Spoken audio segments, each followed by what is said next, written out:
জানেন কি কেন ঝিমলি আজ একটা শুধু নাম নয়, একটা ভয়ের গল্পে পরিণত হয়েছে? সেদিন তালগাছের নিচে এমন কি ঘটেছিল?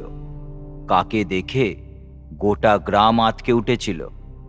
ঝিমলি কি সত্যিই কোনো ভুল করেছিল, নাকি সে এমন কিছুর সামনে পড়ে গিয়েছিল যার থেকে বাঁচার কোনো পথ ছিল না? আজ আপনারাই বিচার করুন। নমস্কার, ভয় মঞ্চে আজ আপনারা শুনতে চলেছেন খাঁটি গ্রাম বাংলার ভূতের গল্প, ঝিমলি। তাহলে চলুন শুরু করি। রাঙাপুর নামটার মতোই রঙিন এই গ্রাম। ধান ক্ষেত, পুকুর পাড়, তাল গাছ আর মেঠো পথ সব মিলিয়ে এক টুকরো সবুজ পৃথিবী। শহর থেকে অনেক দূরে। এখানে এখনো সন্ধ্যা নামলে উনুনে ধোঁয়া ওঠে, আর রাত নামলে নক্ষত্র ফুটে থাকে আকাশ ভরা। এই গ্রামেরই মেঠো পথ ধরে প্রতিদিন সকালে স্কুলমুখী হয় ঝিমলি। নামটা শুনলেই মনে হয় কে যেন ডাকছে স্নেহের ডাক। গ্রামের মানুষ সত্যিই তাকে ডাকে স্নেহে। কেউ বলে, বাজার থেকে একটু তেল এনে দে না মা। সে ফিরিয়ে দেয় না কাউকেই। ঝিমলির বাবা নেই, 5 বছর বয়সে হারিয়েছে তাকে। বজ্রপাতে মৃত্যু হয়েছিল বৃষ্টি নামা এক বিকেলে। মা লক্ষ্মী অন্যের জমিতে কাজ করেন। গ্রামের মেয়েদের বেশিরভাগ কলেজ পর্যন্ত যায় না, কিন্তু ঝিমলির মা বলেননি পড়বি না, শুধু জিজ্ঞেস করেছিলেন, পড়তে পারবি তো মা? ঝিমলি মাথা নেড়েছিল। গ্রামের সবাই ঝিমলিকে ভালোবাসে। পোস্টমাস্টার মশাই বলেন, এই মেয়ে একদিন ঠিক বড় হবে, মা তোর যত দূর ইচ্ছা পড়বি, আমি আছি তোর পাশে। সেদিন ঘটল অন্য কিছু, যেটা ছিল তার রুটিনের বাইরে। হঠাৎ পেছনে কারো পায়ের শব্দ পায় সে, এলোমেলো, যেন কোনো পদধ্বনি তাকে ইশারা করছে। এরা কি করছে এখানে? এই এরা হলো রাহুল, প্রসূন, সুদীপ আর প্রতাপ, গ্রামের বকাটে ছেলে। ঝিমলি পা বাড়ায় দ্রুত। তখনই রাহুল দৌড়ে তার সামনে আসে, তার পথ আটকায় আর বলে, কিরে, আমায় দেখে তো তোর তারা বেড়ে গেল, তা কিসের এত তারা শুনি?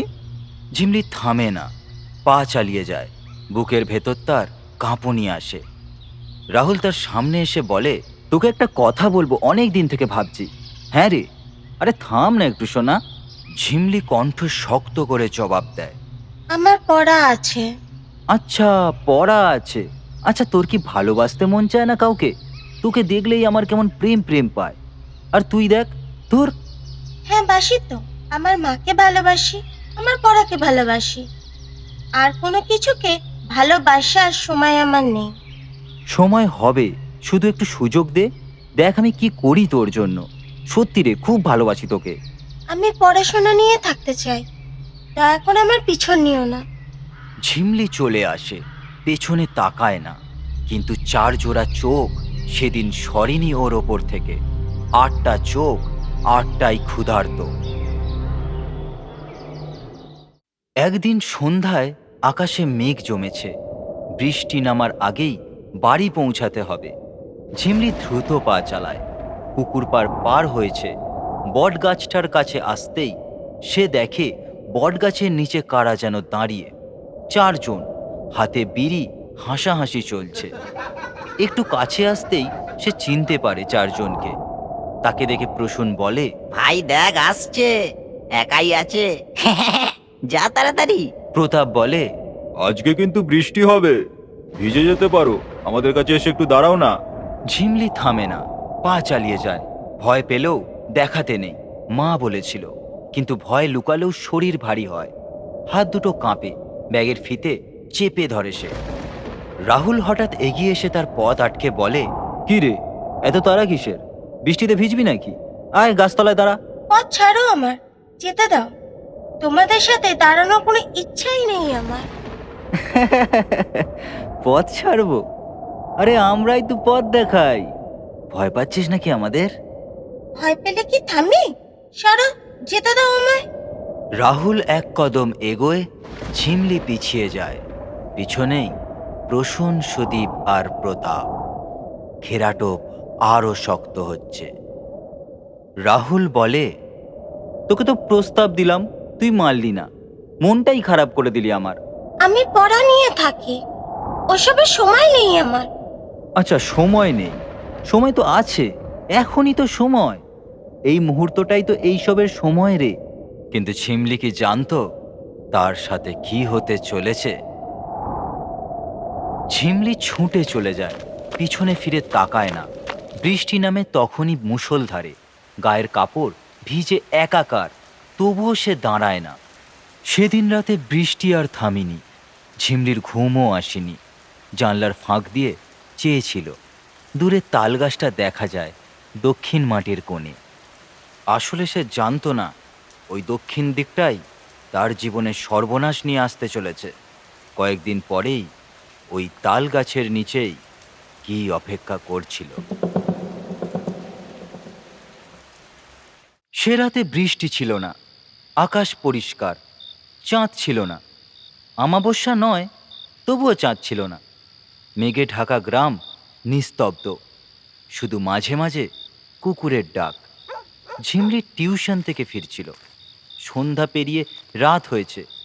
মা বলেছিল আজ একটু দেরি করিস না, কিন্তু টিচার বাড়ি ছিলেন না, অপেক্ষা করতে হয়েছে তাকে। এখন সে তাড়াহুড়ো করছে, পথ প্রায় ফাঁকা, বটগাছটা পেরোলেই বাড়ি, আর মাত্র 5 মিনিটের পথ। হঠাৎ পেছনে ইঞ্জিনের শব্দ, একটা মোটর সাইকেল, তারপর আরও একটা। আলো চোখ ধাঁধিয়ে দেয় ঝিমলির।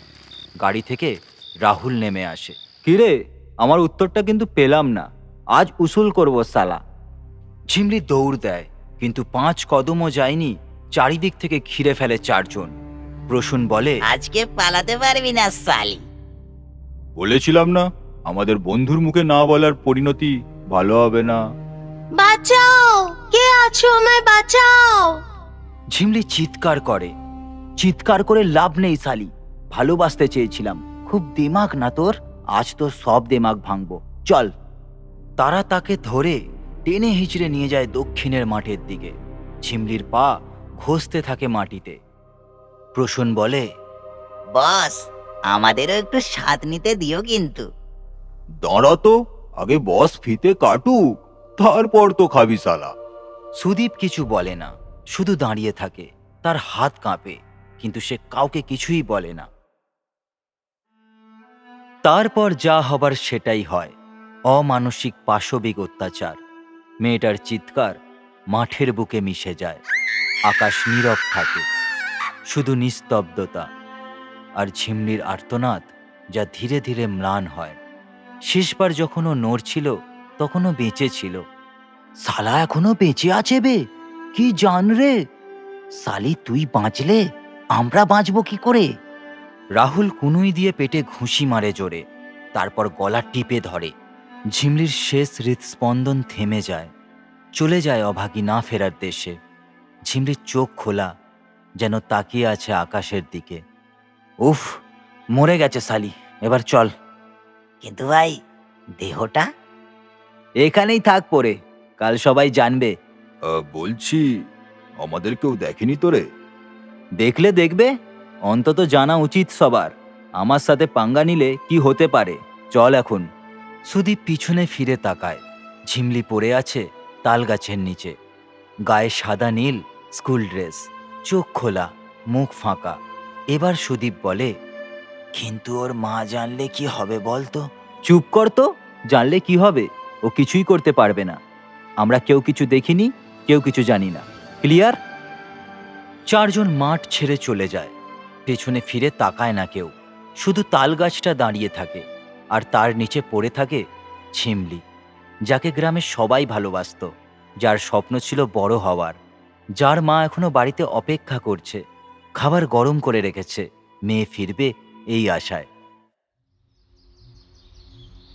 পরদিন সকালে গ্রামবাসীরা দেখে দক্ষিণ মাঠের তালগাছের নিচে ঝিমলির দেহ, গায়ে স্কুল ড্রেস, চোখ খোলা, চোখ দুটো তাকিয়ে আছে আকাশের দিকে।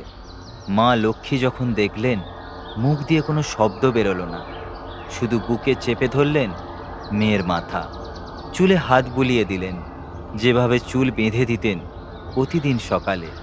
সেই হাত থমকে গেল চিরকালের মতো।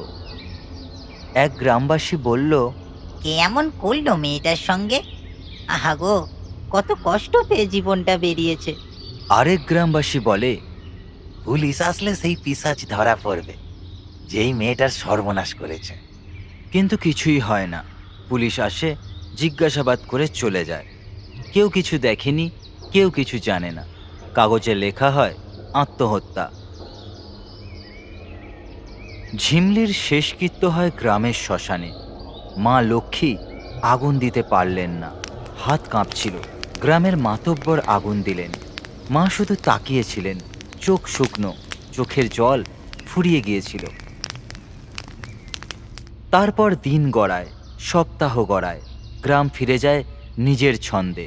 ঝিমলির মা প্রতিদিন সন্ধ্যায় দক্ষিণমুখী হয়ে বসে থাকেন, কারোর সঙ্গে কথা বলেন না, শুধু তাকিয়ে থাকেন দূরের তালগাছটার দিকে। কিন্তু গ্রামে এক অদ্ভুত গল্প ছড়ায়। দক্ষিণ মাঠের তালগাছের নিচে কাউকে দেখা যায় নাকি রাতের দিকে।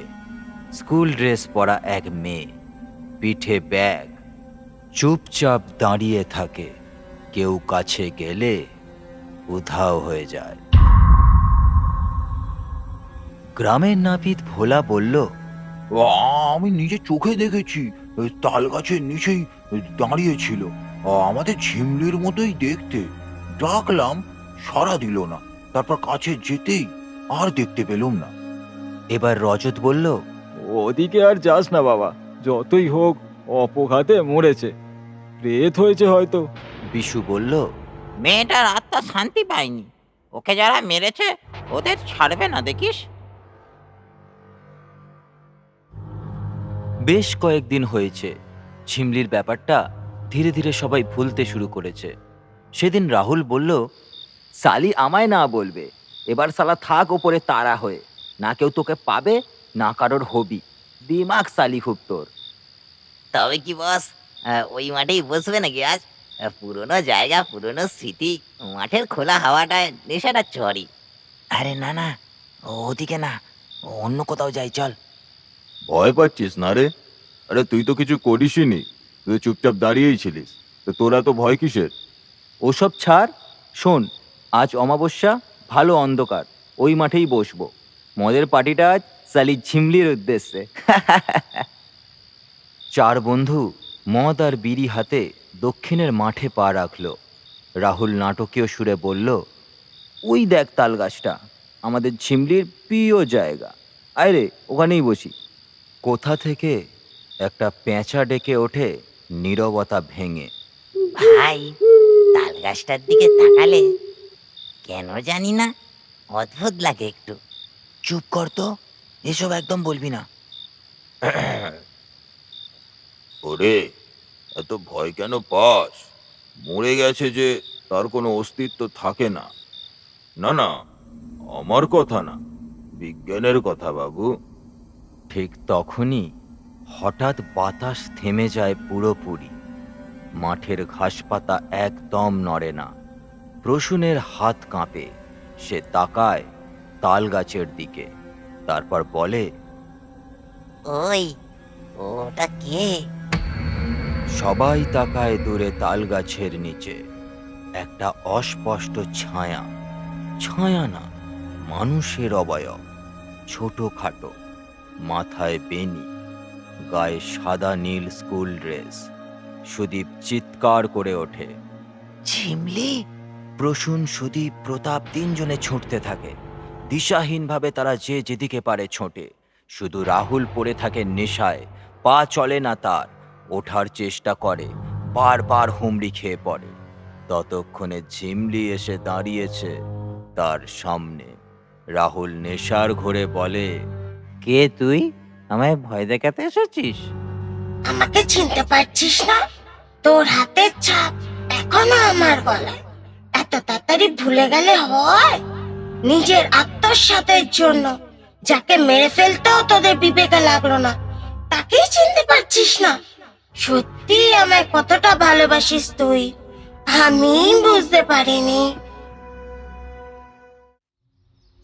পরদিন সকালে গ্রামবাসীরা দেখে দক্ষিণ মাঠের তালগাছের নিচে রাহুলের দেহ, চোখ দুটো খোলা, তাকিয়ে আছে আকাশের দিকে, ঠিক ঝিমলির মতোই, গলা থেকে নলির মাংস ছিঁড়ে নেওয়া।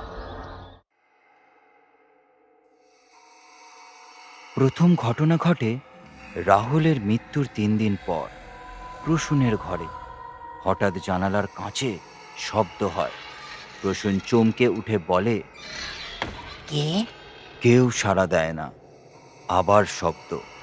প্রসূন ধীর পায়ে এগোয় জানলার দিকে। ফাঁক দিয়ে সে উঁকি দেয়। জানলার ওপাশে ওটা কে? সাদা নীল ড্রেস, চুলে বেনি, চোখ দুটো ফাঁকা, গলাটা অদ্ভুত বাঁকা। এবার মুখটা বলে। রসুন, সেই ডাক শুনে প্রসূনের ঘাম ছুটে যায়। সুদীপ অন্যদের চেয়ে আলাদা। তার মধ্যে একটু মানবিকতা ছিল। সেদিন রাতে ঝিমলি যখন শেষ নিঃশ্বাস ফেলছিল, তার বুকটা কেঁপেছিল।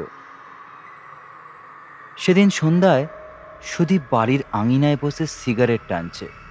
হঠাৎ পুকুর পাড়ের দিক থেকে ভেসে আসে একটা শব্দ, যেন খালি পায়ে হাঁটছে কেউ।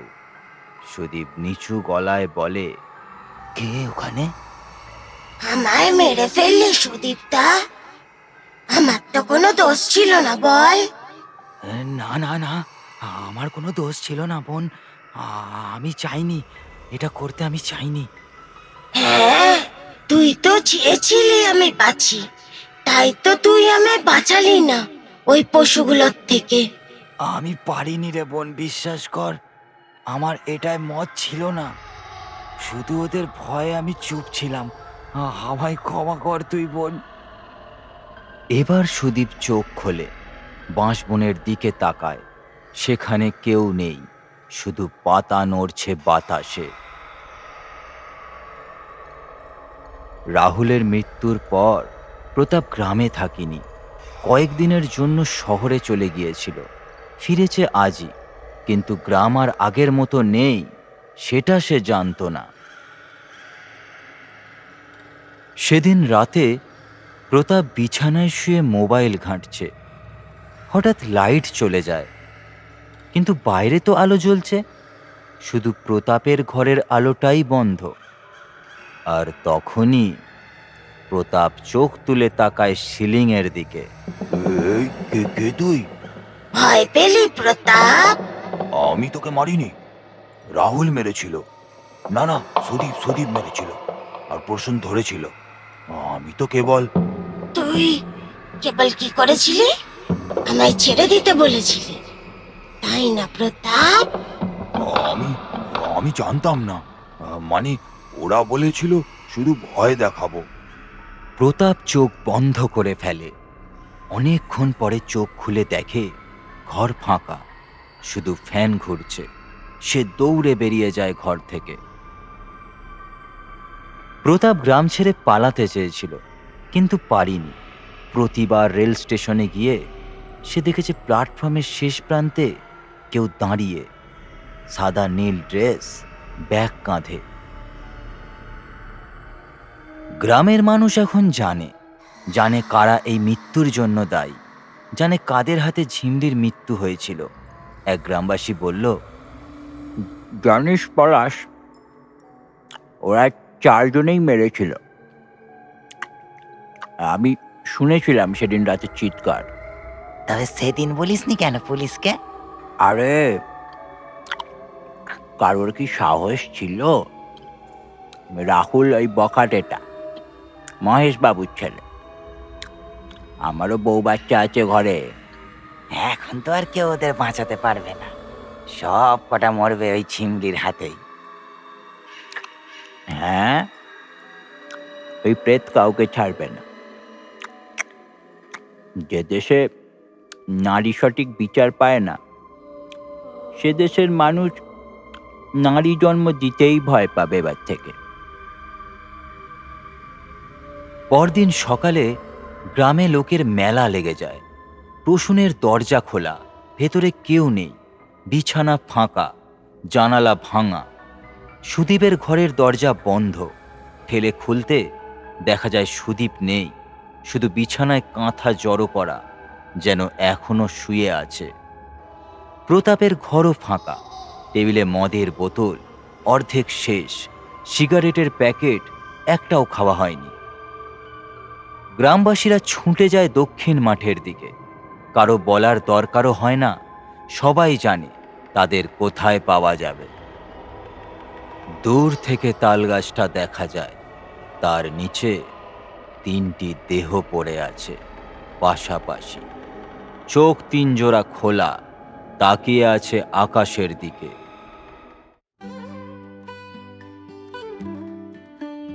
দক্ষিণ মাঠে আবার চাষাবাদ শুরু হয়েছে। কৃষকেরা লাঙল নিয়ে যায়, ধান রোপণ করে, গান গায়। তালগাছের নিচে আর ভয় নেই, ছায়ায় বসে বিশ্রাম নেয় ক্লান্ত কৃষক। গ্রামের মেয়েরা এখন আর সন্ধ্যা হলেই ঘরে ঢোকে না। ঝিমলির মা এখন আর দক্ষিণমুখী হয়ে বসেন না, তিনি এখন কাজে যান, হাসেন। তবে গল্প থেকে যায়। রাঙাপুরের প্রতিটি ঘরে ঘরে এখনো বলা হয় ঝিমলির গল্প, এক মিষ্টি মেয়ের গল্প, যে খুব পড়তে ভালোবাসত, যে ডাক্তার হতে চেয়েছিল, যে মাকে নিয়ে শহরে থাকার স্বপ্ন দেখত। শুনছিলেন ঝিমলি। কেমন লাগলো আজকের গল্পটা কমেন্টে জানাতে ভুলবেন না। আর আপনি আজ আমাদের চ্যানেলে প্রথমবার এলে চ্যানেলটি অবশ্যই সাবস্ক্রাইব করে দেবেন, যাতে এক মুহূর্তেরও ভয় মিস না হয়। তাহলে দেখা হচ্ছে পরবর্তী গল্পে।